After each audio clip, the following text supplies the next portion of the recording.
British Chamber of Commerce, and to Dr. Obabori for that excellent introduction. Today, I want to bring a very positive message about youth using technology in agriculture production and making sure we all understand that farming is a business. Yes, COVID-19 has been a terrible thing here in Nigeria. It has impacted the lives of millions of Nigerians in a very negative way. One of the impacts has been the closure of borders, the land borders, closure of international flights, and even sometimes closure of the harbors and ports. This has greatly impacted importation of foodstuffs. But that has also woken all of us up to the importance of producing our food here in Nigeria. And I like to think that this is a great opportunity for us to build back better. Before the pandemic, production of almost every crop livestock in Nigeria was the productivity or the yield was about 1/3 of the average in North America, Europe, and even countries in Asia. And that's what I want to mainly talk about right now is how can we increase the productivity of our farms? And the reasons are complex, but I'm going to focus on one thing, and that is the technologies that the farmers are using.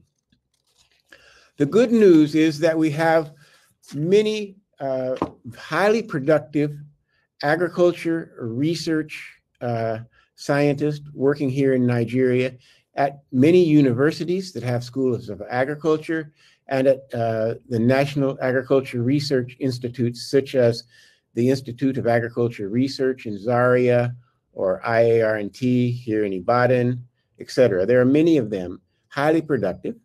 And of course, IITA is a member of the group. We are an international agriculture research institute, and we have farms and offices all over the country in at least 8 to 10 states. And what I want to say is the technologies are there that can increase production and double and triple the yields of what we're getting in crops and livestock production right now, and likewise greatly increase the profits of the farmers. Let's remember that we need to have programs with youth in agriculture, and I'm glad to report that many of the states in the country have good programs to encourage youth to go into agriculture and make agriculture a profitable business. Speaking in general terms about what are those technologies that need to be implemented to achieve high yields, in general terms, and I'm thinking about crops, we need clean and healthy seed of good varieties. We need to have good land preparation that will ensure good seedling establishment and help with weed control. When it's time to plant, farmers have to plant at the right time, using the right variety, using the right spacing, etc. The fertilizers used are very important. They need to be the right type of fertilizer with the right composition. It needs to be applied at the right rate. It needs to be placed in the soil at the right place. And the timing of the application as far as the date after planting is critically important. Pest control is a must. I would say weed control is the #1 pest here in Nigeria. And for almost every crop that we plant in Nigeria, the knowledge and the technologies are available to control the weeds using good agriculture practices and herbicides so that there's no hand weeding required. And this is probably the biggest labor constraint that we have with crop production in Nigeria. But also, disease and insects need to be controlled. Harvesting must be done on time, must be done in the appropriate way. Storage is important, value addition, etc. And while we won't go into it, actually, before you even think about planting, you need to have a marketing plan, transport plan, etc. Like I said, it can be complex, but the knowledge that is required for greatly increasing the yields of our crops and livestock is there. And it's just to have access to that knowledge. And as you heard when I was presenting the important aspects of production, you have to have high quality inputs for to have successful crop production and high yields. So where can farmers get this information about specifically? What are specifics for maize production? What are the specifics for soybean production or cassava? What I want to recommend is go to the nearest or the local university with a agriculture department. Go to your state ministry of agriculture or your state agriculture development program. Try to get experts close to where your farm is, because if you ask an expert in Kano how to grow maize, it may be quite a bit different than maize in Ibadan. So go to your local, and of course, please feel free and welcome to contact IITA. I'll be glad to help you to the best of my ability or refer you to other colleagues who can give you the best advice on crop production. So you are welcome. And let's keep remembering the importance of youth in agriculture and knowing that many of the states have excellent programs for helping youth to get into agriculture. I also need to mention that there are great tools on the internet and through digital extension to get information on crop production. But make sure you don't go to an internet site, say in North America, to get information on maize production or something like that. It wouldn't be appropriate for what we're doing in Nigeria. Make sure your reference for production is here in Nigeria. So ladies and gentlemen, really what I wanted to emphasize is that for us to have greatly increased crop and animal production, we need to have farmers with the knowledge on how to do it, and they need to have access to the quality inputs. And these are programs that will need the support from government to be very, very successful. So once again, agriculture production is all about a business. It's not just a way of life. And it's all about precision in following the recommended practices so that our farmers can get high yields and high profits. It's all about details, and precisions. And we equal the yields that are obtained in North America and Europe and other places in the world. Thank you very much for this wonderful opportunity to just share a few ideas.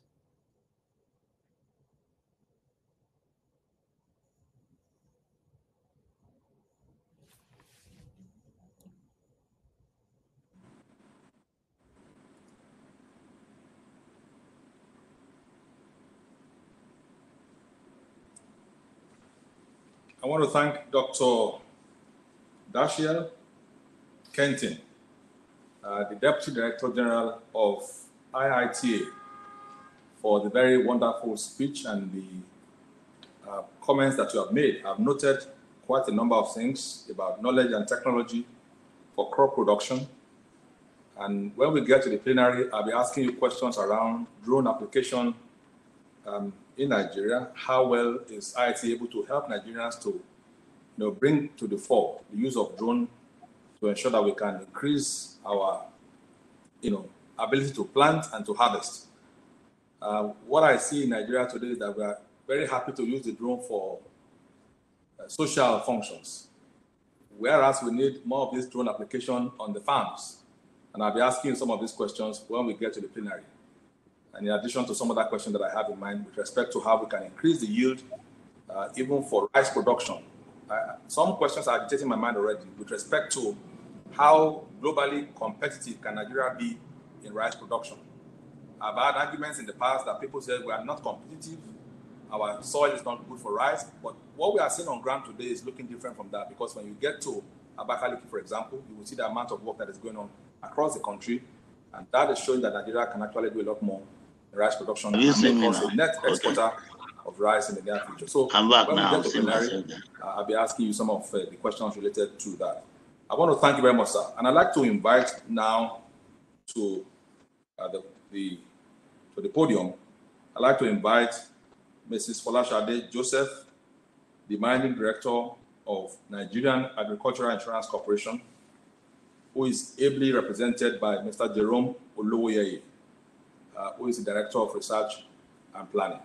Welcome, Mr. Jerome Olowyeye. Welcome.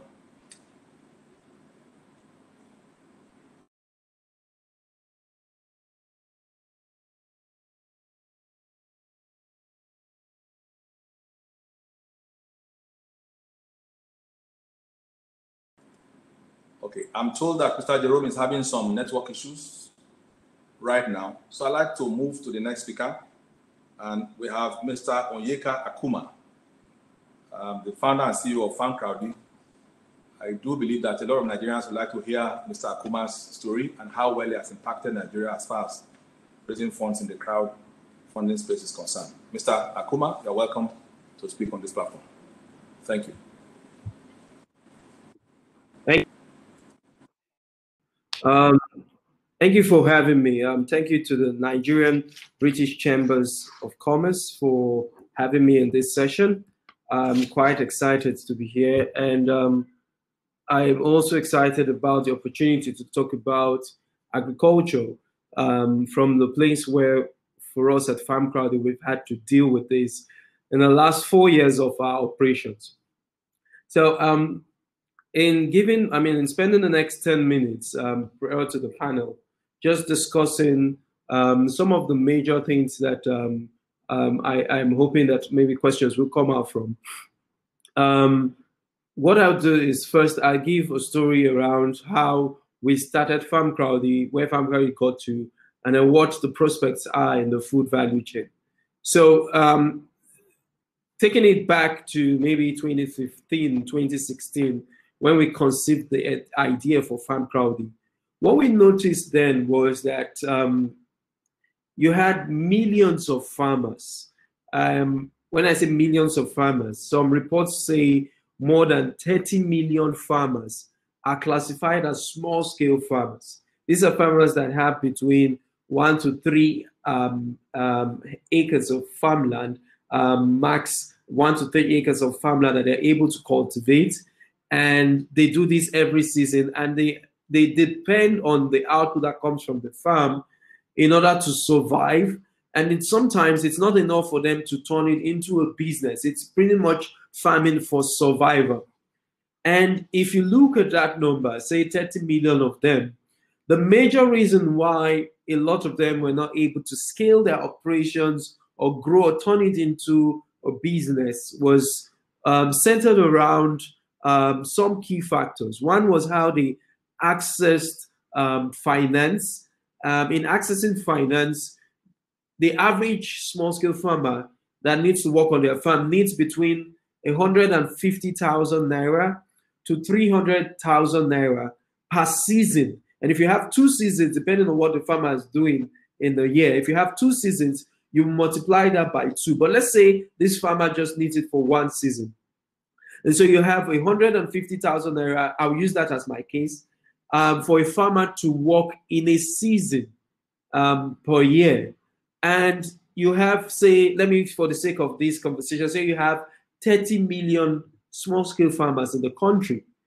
It tells you that every season we will need an average of about 5 trillion naira per farmer to work in a season for every farmer in the country to be able to do the work they need to do in this country. And if you look at also the other numbers around how many people on a daily basis in Nigeria, with 200 million people, for us to survive on a daily basis, it means that 200 million people need to eat. And the problem has always been, how do these farmers get access to funding in order to do the things they need to do on the farm to get the desired results? What we noticed also very early on was that you couldn't find farmers, even if you gave them the money, they struggled with, like Dr. Kenton was saying, getting the right inputs for them to cultivate on their farms. Right inputs will be seed, fertilizer, fingerlings, tractors, the right kind of input to do the work they need to do on the farm. 2 is the technical knowledge for them to use the input that they've bought or purchased the right way. And so technical expertise was a major gap we also noticed with small-scale farmers. And then the third thing is, even if they take care of the first two, is where does the farmer sell what they've produced in order to earn decent margins? Which market will this farmer be able to trust that the middleman doesn't skim him off the entire profit that comes from what he's done and keep him at a place where he's a subsistence farmer and he's not getting value for what it is he needs to do on the farm? And so those were major things we noticed, and that led us to building Farmcrowdy. Now, in creating Farmcrowdy, we started out as a crowdfunding platform that was helping those small scale. So we profile the farmers first, and then we get people in the public to invest in the core farming activity that the farmer needs to go through.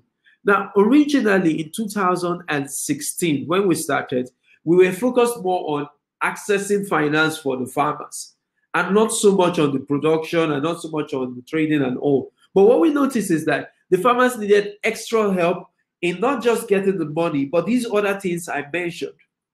So we then took up upon ourselves to change our model in our second year to start getting involved in the core production. So in getting involved in core production, we were also getting involved in technical expertise for the farmers. We're getting involved in training them. We're getting involved in showing them how to improve the yield that comes from their farm. And then by our third year, we noticed that the most critical part of the entire value chain is market access. And you need to tidy that up first before you even put seed in the ground, before you buy the first set of fingerlings or day-old chicks that you need to raise. And so we then shifted our focus in our third year to market access, and so we started getting more involved in the trading, in the connecting of the farmers to the markets for them to be able to produce and then find the market to sell what it is that they've produced. Now, in doing this, because of the background we had in Farmcrowdy, a lot of us had technology background prior to starting Farmcrowdy. I had a background in e-commerce, in some of the biggest e-commerce platforms in the country. And I also had a solid background in technology, building softwares. We noticed very early on, while doing in our third year, that for us to effectively connect farmers to the right market, there was a role for technology to play. And in doing this, we had to profile our farmers better. We had to structure a market for the farmers to trade in. We had to build applications. And one of the apps we built around engaging with our farmers actually won a grant for the work it was doing with the farmers at that time. We had to build applications to connect the farmers to the right aggregation points, to the right input providers, to the right technical experts, to the right kind of pricing so that they understand exactly what they should be anticipating at the end of the harvest season and what they would be buying. So that led us to then creating, using technology as a bedrock in Farmcrowdy, and it got us into our fourth year. In our fourth year in Farmcrowdy, we then stopped crowdfunding and then focused on technology as a bedrock for the solutions we're going to be creating for farmers. And in these technologies, we then started creating structured finance. So we connected farmers to long-term loans, we connected farmers to the central bank ABP programs, we connected farmers to the DFIs that are looking at connecting monies to the farmers, because now we had profile for the farmers. We're also able to do aggregation. So we started doing the trading part. We started doing Farmcrowdy Foods, which is our e-commerce platform for people to be able to buy food items and it's delivered to their doorsteps, right from the farms to the doorstep to the tables for people to eat. We started doing this with Farmcrowdy marketing. So SMEs were able to get marketing solutions similar to what Farmcrowdy had done for itself. And we're doing that for many other small players so that they can build remarkable brands out of that. We're also able to now profile our farmers better. And so in our first year, we worked with 3,000 farmers. Our second year, we worked with 7,000 farmers. By our third year, we worked with 25,000 farmers. And within the last 1 year, leading to our fourth year, we currently have 290,000 farmers within our network. But if you take that from 30 million farmers that sit in Nigeria, that's maybe just 1%. So there's a long way for us to go in how much we're using technology as a bedrock to create value for the farmers. Now, as I wrap up, what we have seen is that we've used technology as a bedrock for us in Farmcrowdy to create a rich network of over 290,000 farmers to connect them with all the different solutions that I mentioned. But across the food value chain, there's so much you can do with technology. I mean, Mr. Shola was mentioning what you can do with drones. I have a friend of mine that was using drones for traffic monitoring, but he decided to turn drones into a tool for spraying fertilizer on the farms, a tool for getting people to see updates from the farms. So even the technical experts are able to see what a leaf is really looking like at close range from the crop or from even the farm that has heads and heads of cattle. You're able to monitor that. And so people now are seeing how they can use whatever skill set they have. Whether it's in the marketing, you can decide to use your skill set for that. You can use your skill set in technology in trading. You can use your skill set for technology in core production activities, in creating softwares that are able to give the accurate yield and geo-mapping location of a particular farm. So across the food value chain now, we're excited about seeing young people like us and many others that are now using technology to create sustainable solutions for farmers. And so in that food value chain, whether it is from policy making or it is from core production or it is from sales, there is a lot of opportunities for people to now implement technology across the spectrum and then create real value for boosting food security in the country. So this is how Johnny and how we've evolved in Farmcrowdy. I use that as a case point to let everyone know that there is opportunity in the food value chain. And as individuals, we can spread ourselves looking through that value chain and finding out how we can also contribute to boosting food security in our country. And then using that model across Africa to replicate it and continue to sustain ourselves as a continent. So I thank you very much. I look forward to the questions that will come as a result of this few minutes I had to talk. And then I'm also excited to be here. So thanks for having me. Over to you, Mr. Shola. Thank you very much, Mr. Akumah. Very exciting story you have shared there of what I would call quantum growth from 3,000 farmers to 7,000 to 25,000 farmers. And today you have 290,000 farmers. And if you are looking at the total spectrum of 30 million farmers, that means you still have a lot of ground to cover. But 290,000 is also not a joke. That's a lot of work you've done. So I want to commend you and your team for the great job that you've done. You've touched quite Thank you. Very important areas. As a matter of fact, if you ask a typical farmer who is a small farmer, one of the biggest things you will hear from them is that they don't have access to finance. I mean, you always hear that. Every businessman who is starting afresh tells you about finance. And I think the solutions you have brought to the table is helping Nigeria a great deal to ensure that more people can have access to finance. I'll be asking you questions with respect to what your thoughts are on the commodity exchange that I'm hearing about lately. Nigerians are interested in how will the commodity exchange work. In the past, we used to have something that guaranteed stable prices, because what we are seeing nowadays is that how do you guarantee that when you produce, you have ready off-takers of whatever you're producing, so that before you go to the farm, these things are guaranteed. I'd like you to speak a little bit more about that when we get to the plenary session. And I also like the idea about the utilization of the drone for traffic monitoring and for fertilizer application on the farms, which is an area I'm trying to get Nigerians to look at very seriously, rather than the social areas of usage of drones that I'm seeing very, very frequently in Nigeria.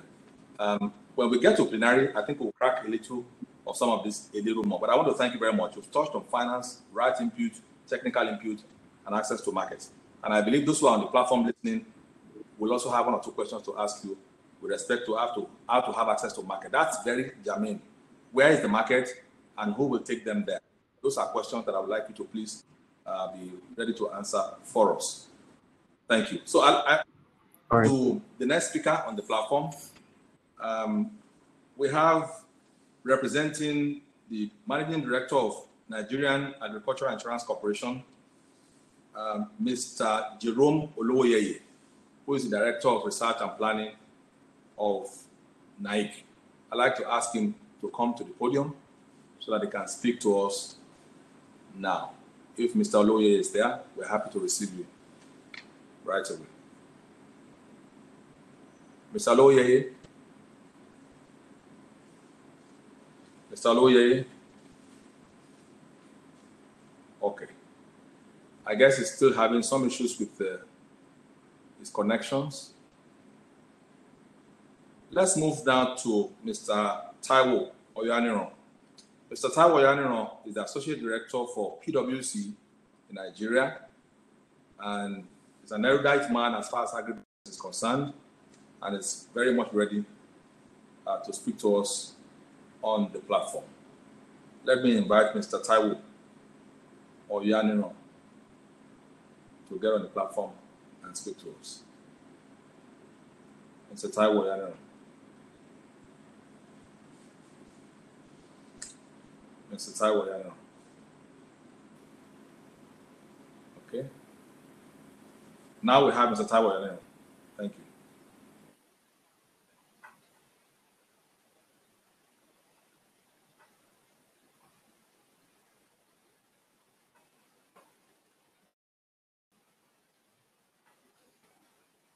Thank you very much, Dr. Babori, and a warm greetings to Dr. Dashev and Mr. Akumah for the excellent job you've done already. To our listeners, wherever you are, good day to you, depending on the location that you are around the globe. There's no doubt that agriculture is not just a business, but a big business for that matter. And of course, we have every reason as a country to prioritize our investment in agriculture. I speak to that from the point of view of the fact that agriculture, as you know, contributes a lot to our GDP as a country. If you look from 2013 to Q1 of 2020, you will see that agriculture contributed an average of 24% to our GDP. That's by itself an eye-opener for us to know that as a country, agriculture should be treated with respect and possibly with a lot of attention. More to that again is the fact that we should all realize that contribution of agriculture or agribusiness, as the case may be, to employment creation is equally massive. At about 36% contribution to employment creation about Q1 2020, that's not a small number to come about by any standard. Closely related to that as well is the impact that the recently approved, implementation of Africa Continental Free Trade Agreement in Nigeria could have when it comes to agriculture and agribusiness. And what do I mean by that? In 2016, Africa as a continent imported agricultural products, whether processed or not processed, to the tune of approximately $35 billion. In 2025, that is projected to be at about $110. And of course, the agricultural ecosystem in Africa by 2025 is projected to be at about $1 trillion. So that tells us that as a country, we just need to get it right with everything that it requires when it comes to agribusiness. Of course, prior to COVID, there has been issues around agriculture in Nigeria. Dr. Dasha has mentioned some. Mr. Akumah said something around that as well. Dr. Babori, resource is the issue of resource constraint, whether quality of seedling, whether access to financing, whether access to enough machinery that is required to do mechanized farming, to violent conflicts in another part of Nigeria where farmers are not allowed to access their farm or not permitted to access their farm because of conflict. And now we are seeing that gradually coming to the north central part of the country and by extension to some southern states in the country as well. And of course, again, there are issues around even the method in itself with which we practice agriculture and agribusiness in Nigeria. Purely is still outdated by any standard. And of course, I think Dr. Tasha has talked about the use of technology going forward. So having said that and painted that picture, I think it's important for us to look at what COVID-19 has done to agriculture and agribusiness value chain. Of course, again, we know that in Nigeria, COVID-19 became a major issue in Nigeria with us here at about the end of Q1, at about the end of March this year. And if you study the Nigeria farming system properly, you will know that most crops in Nigeria, the farming season for them starts at about the end of March, the early of second quarter. But of course, that was about the time we got into the COVID season. And the impact of that was that there was a bit of disruption, or should I say, there was disruption, not a bit in this, there was disruption to the farming season because farmers were actually skeptical from going out. They couldn't access the farmland, the labor they need to work with them on the farm, couldn't travel. If you follow the farming season properly, you see movement from one section of the country to another section for people to go and do, labor work to ensure that they're able to contribute their quota to the farming season.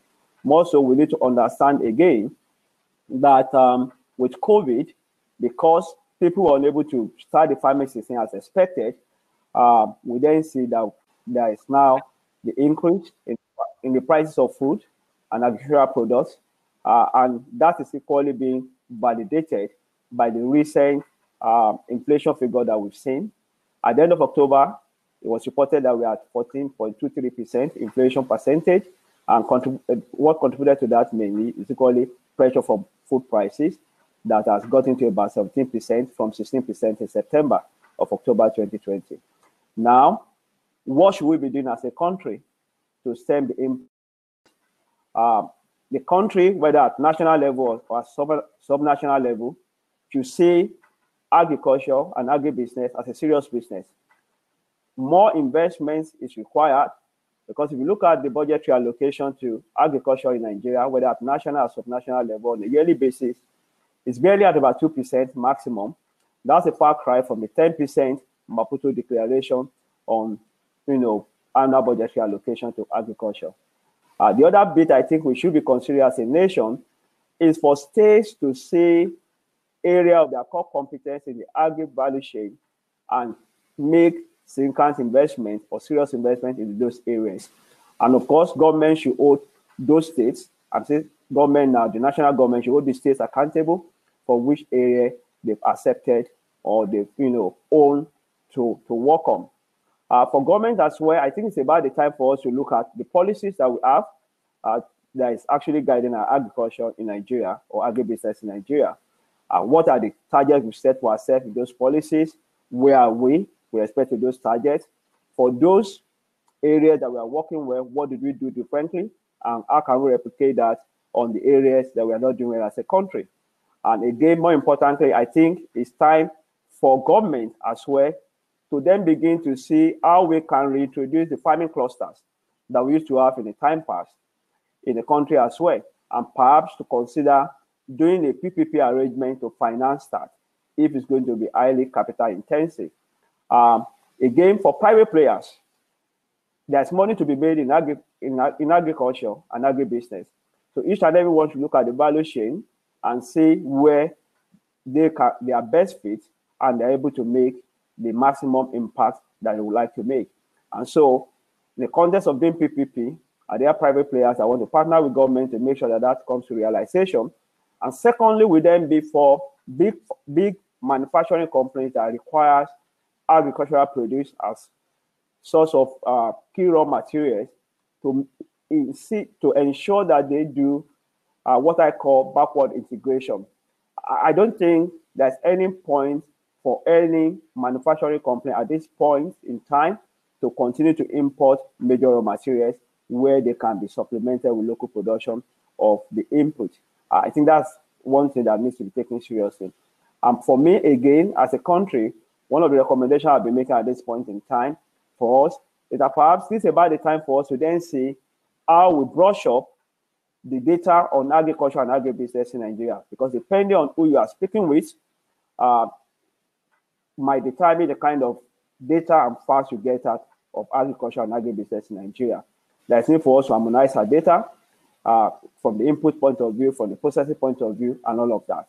There's another point I think we should be considering as a nation should be to see how we prioritize value addition in the agricultural value chain, because the bulk of our production level, and the little export that we do is actually the raw products, not the processed form.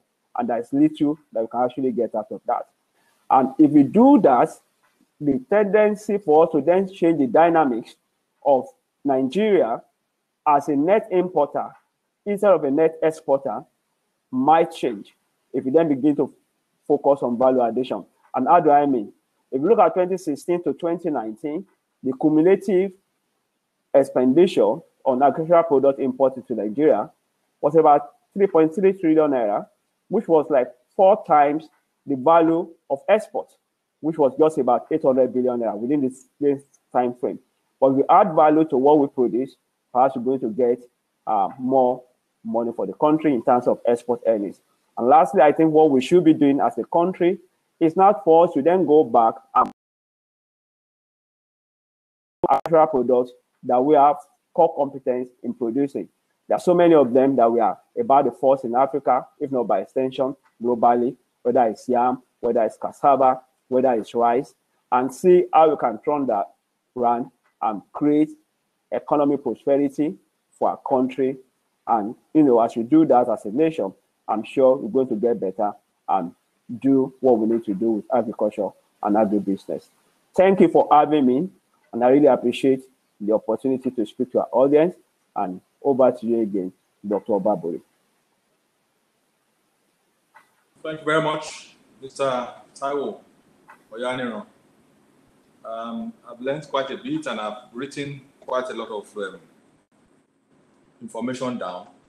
Some of the questions agitating my mind as you spoke have to do with things like, how do we stem devaluation of our currency? Because what I'm seeing lately by the devaluation is that the farmers are going to get a lot poorer. And if this country is desperately poor as we see it today, then how do we stem the devaluation of our currency and the terrible inflation that we're witnessing in recent times? Secondly, will be that what is the small farmer going to gain from the Continental Free Trade Agreement that has been signed and has been touted so much on the African continent?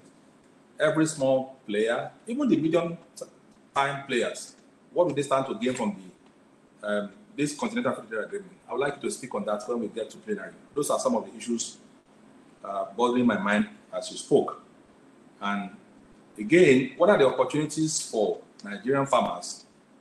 When you look at what is happening in the UK post-Brexit, where are the opportunities for us and what should we focus upon? By virtue of Brexit that is happening, we've received quite a number of requests from companies in the United Kingdom asking farmers in Nigeria to do one or two things for them. Are you able to, put some number around it or dimension the challenges or the opportunities that could be there for Nigeria when we go to post-Brexit, which will most likely happen from next year? Thank you very much. We'll come back to you when we get to the plenary session. I have on the platform right now Mr. Jerome Olowyeye, who is representing Mrs. Folashade Joseph of the Nigerian Agricultural Insurance Corporation. Can we have Mr. Jerome Olowyeye? Thank you for coming. Good afternoon, Mr. Moderator. I want to appreciate the NBCC for inviting the Managing Director of Nigerian Agricultural Insurance Corporation, Mrs. Folashade Joseph. And I want to thank you for the opportunity given to us to participate in this beautiful program. It is timely, and we are happy to be invited as a member of the beautiful team thinking at this very moment for the benefit of our organization. Right now, I want to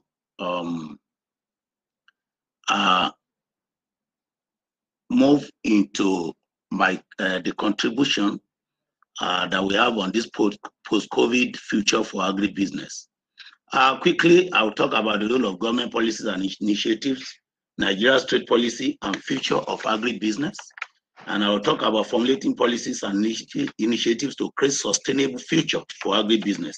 Then I will round it up on the platform of insurance, which is a pedestal on which all these talks can achieve sustainable and indeed sustained success. In Nigeria, government policies in both monetary and fiscal are good and welcome development in agriculture. You have seen it. So many intervention programs like Anchor's Borrowers Program. We have seen commercial agricultural credit scheme, and so many other schemes that we cannot continue to mention, which are initiatives of government. Now, the beauty of initiatives of government is that when they are well directed, they achieve success. That is the target of such policies. But when they are not well directed, they end up creating more problems that will need additional source of solutions. In fact, sometimes most problems created become hydra-headed, as we are currently witnessing the issue of inflation in Nigeria. Now, the role of government plus policies and initiatives on the development of agriculture is mostly that of a facilitator. And that function encompasses development of coherent policies that are coherent, that are sound, that can stand the test of time, policies that can also be adopted or adapted in other climes, and that can give credence to the authors of such policies. Then support for research. It was an embarrassment sometimes ago when we had a tomato blast in Nigeria, and we are looking for the solutions with all the universities of agriculture we have in Nigeria, with all the research, agri-research institutes. I didn't expect it to happen that way, but that was what happened. So the part of the enabling or facilitator function of the government is to support research. And this research must not just be one that will be conducted and shelved. It is a research that will be conducted and applied to issues that can be commercialized. The government supporting research must ensure that their support, the volume of their support is reflected from the product, from the commercialization of such research, not just conducting research and put it in on the shelf. Provision of information, as has been said by somebody, on input, accessibility, climate-related information, funds accessibility, insurance accessibility. All these ones can be accessed from the extension agents that the government has been talking about since. The Honorable Minister said this some time ago, that they intend to ensure that the extension agents are introduced in all the local governments of the Federation. That would be very, very beautiful. That is the area these farmers, these smallholder farmers, who are responsible for 80% of the production of the food in Nigeria, the locally produced food in Nigeria, they can easily access all this information. They can't go to any of these highbrow institutions. They are too afraid to go there. And some of the employees of such institutions are so arrogant that the way they attend to them might not suit the purpose of such farmers, can give them this thing. So then part of it, the enabler function of government is prioritization of expenditure and focus, not just throwing money in any direction. We must prioritize the money we are spending. As it is now, the country doesn't have free money to throw around again. And I think the earlier we know that, the better. That will take me to insurance later. Then creation of enabling environment for a sound market system. We had 6 commodity boards, which include cocoa, groundnut, cotton, palm oil, palm produce, rubber, and grains. But yet, the commodity boards are not functioning. They need to function so that they can attend to market issues. How to get good market for these farmers, how to get correct prices for their products, how to help them to export. Those commodity boards simply must work. If they don't work, we'll just be going round and round and making no progress. So I want to move to the Nigerian state policy and the future of agribusiness. The future of agribusiness in Nigeria is very bright. It has been written that in about 2050, it is going to be worth about $200 billion. That's Nigerian agriculture, because the population is there, even at the local consumption level, not to talk about export. So just like in China, where they look at their policies at intervals, not even quarterly, sometimes even monthly, with their exchange rates and all those things. our policymakers at fiscal level must be able to look at it. And it's a macro and microeconomic is serious business. It's not something you just tamper with and go and sleep. You must be awake almost 24/7. If you are able to get 3 hours sleep, thank God for that. Now, importation must be basically on needed things and not dumping. Like sometimes ago, we talk about India packaged gari coming to Nigeria. It's an embarrassment. When we are the author of gari in the whole, mostly in the whole of the whole world. Why will India go and package gari and sugar for us? You know, so and importation of toothpicks is also an embarrassment, and so on. Importation of fish, eggs, then forest manipulation must stop. Effort should be made to bridge the gap between the official rate and the parallel market rate. Need for Nigeria to package its produce properly. We have several times our produce are rejected at the international market because too much fertilizer is good there, too much this is there, too much that is there, and the extension workers must be there to ensure that the right things are well done. Then somebody has talked about effect of exchange rate. Then the need for policy driver to have adequate knowledge of contemporary issues involving foreign market. Somebody has, I think Dr. Baburi has said that. I just feel like underscoring that. I want to move to formulating policies and initiatives to create sustainable future for agribusiness. When we formulate policies, policymakers must ensure doggedness in monitoring and evaluation from policy inception to implementation. When you formulate policies and there's no monitoring from implementation, inception to implementation, there will be fallout problems here and there. And that is what we witness in Nigeria. Some of the policy decisions will be faulty, and there's no what we call a monitoring system to ensure that the policies are actually being implemented according to the inception and according to the terms of implementation of such policies. So there must be dogged monitoring and evaluation and review of such policies. Need to link all areas of policy implementation. For example, we have the National Agricultural Investment Plan 2. We reviewed some time ago. It must be linked with the Nigeria, with the agricultural promotion policy, which we call the green alternative. They must be well linked. Otherwise, there will be deviation. And these deviations are what led to policy failures at all times. Then we must ensure synergy between policy drivers. The issue of fiefdom creation must stop. This system is a system. When you, in a relay race, when you take the baton, when you get to the next person, you hand it over. You don't try to overrun the next person who is to take the baton from you. Do your own bit, hand over the baton to the next person.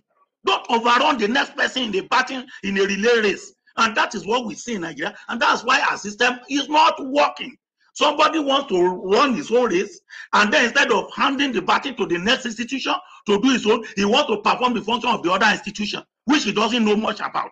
And that is why we are failing in the system. So the issue of fiefdom must be removed from among our policy drivers. That is the agency, the chief executives of agencies and the managers of such agencies. Then I want to move to, I'm still talking about formulating policies and initiatives to create sustainable future for agribusiness. Okay, then we have to look at effective implementation of agricultural promotion policy. Lay emphasis on the smallholder farmers. They are producing 80% of the locally consumed food, and they must be the focal point of the policies of government. We must not allow money bags to hijack money meant for these smallholder farmers. We must put in place, and insurance is one way to monitor these things. Insurance is one way to monitor these things. I've rounded up by doing that very soon. Institutionalization of agricultural insurance in all agricultural policies and their implementation. Carrying out effective monitoring and evaluation of resources invested. Apart from monitoring and evaluation of policies, we must carry out the monitoring and evaluation of funds invested in such policies. Not just the policies, the funds too must be well monitored. Do they go to where we want them to go to? Have they be applied the way we want them to be applied? Then we want to talk about maintenance of synergy between all stakeholders in the agricultural sector. from input supplier to importers and so on. We want to talk of effective linkage of producers to ready market. I've talked about 6 commodity bodies that must be strengthened.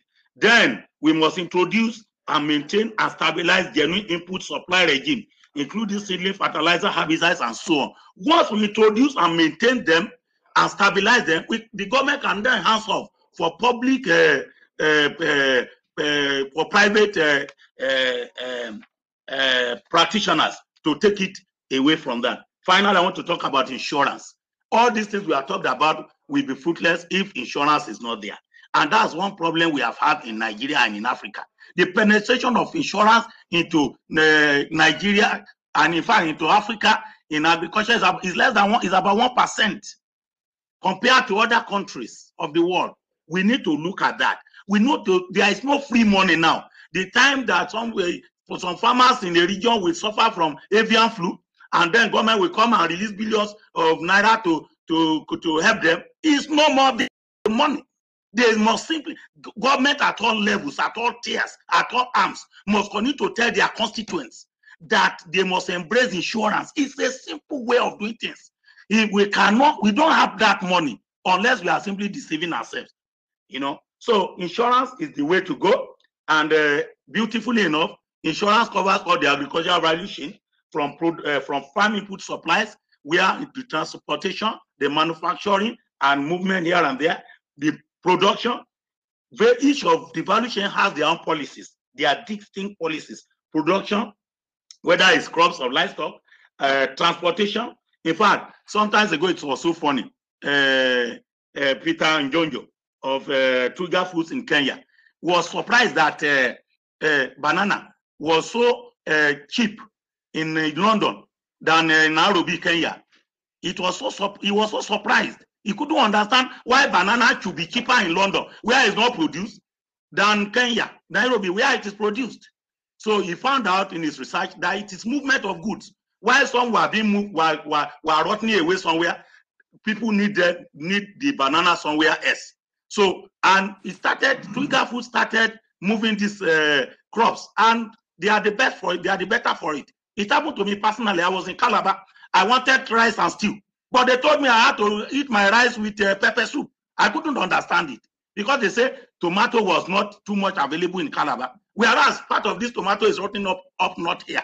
So we need to look at the transportation. But beautiful enough, NAIC is working with the NAPID, Association of Local Agricultural Produce, and we have signed a memorandum of understanding. In fact, we have moved forward.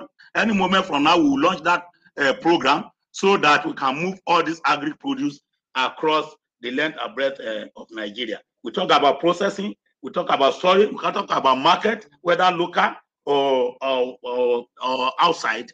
There are insurance policies to cover every aspect of the value chain. On that note, I want to say thank you again for inviting Mrs. Folashade Joseph, the Managing Director and Chief Executive of Nigerian Agricultural Insurance Corporation. We are always good partners to partner with. We will be ready to partner with you anytime, whether in discussion, whether in practical application of the knowledge that God has given to us. Thank you. Over now to Dr. Obabori. Thank you very much, Mr. Olowyeye, for your passion. You have spoken very passionately about what we must do well as far as government policies are concerned in the agri space. And of course, we all know that there's a whole lot that government needs to do, but I believe also that the private sector has a lot to do. So it's a collaboration that must continue on a permanent basis. I'll be asking you questions surrounding some of the government policies when we get to the plenary, and also how do we get the small farmers to have access to the insurance policies offered by NAIC? Can the small farmers come to NAIC themselves, or you're only dealing with the big players in the marketplace? Those are some of the issues I would like you to clarify upon when we get to the plenary. For now, I'd like to ask that the participants on this platform to look at the right side of your screen, and you will find a place where you can participate in the poll that is being done right now. So please participate in the poll, and you can also get to the exhibition booth and see what is happening there, so that you can, have access to information and also be able to patronize some of the companies that are partnering with us at this exhibition. In the near future, we'll be inviting so many more of you to be part of it, so that you can also showcase what you sell, and that way Nigerians can see you and the world can also participate and support your businesses in due course. For now, I'll step down while we have the short break and we have some polls taken, and I'll be back in a few minutes from now. Thank you.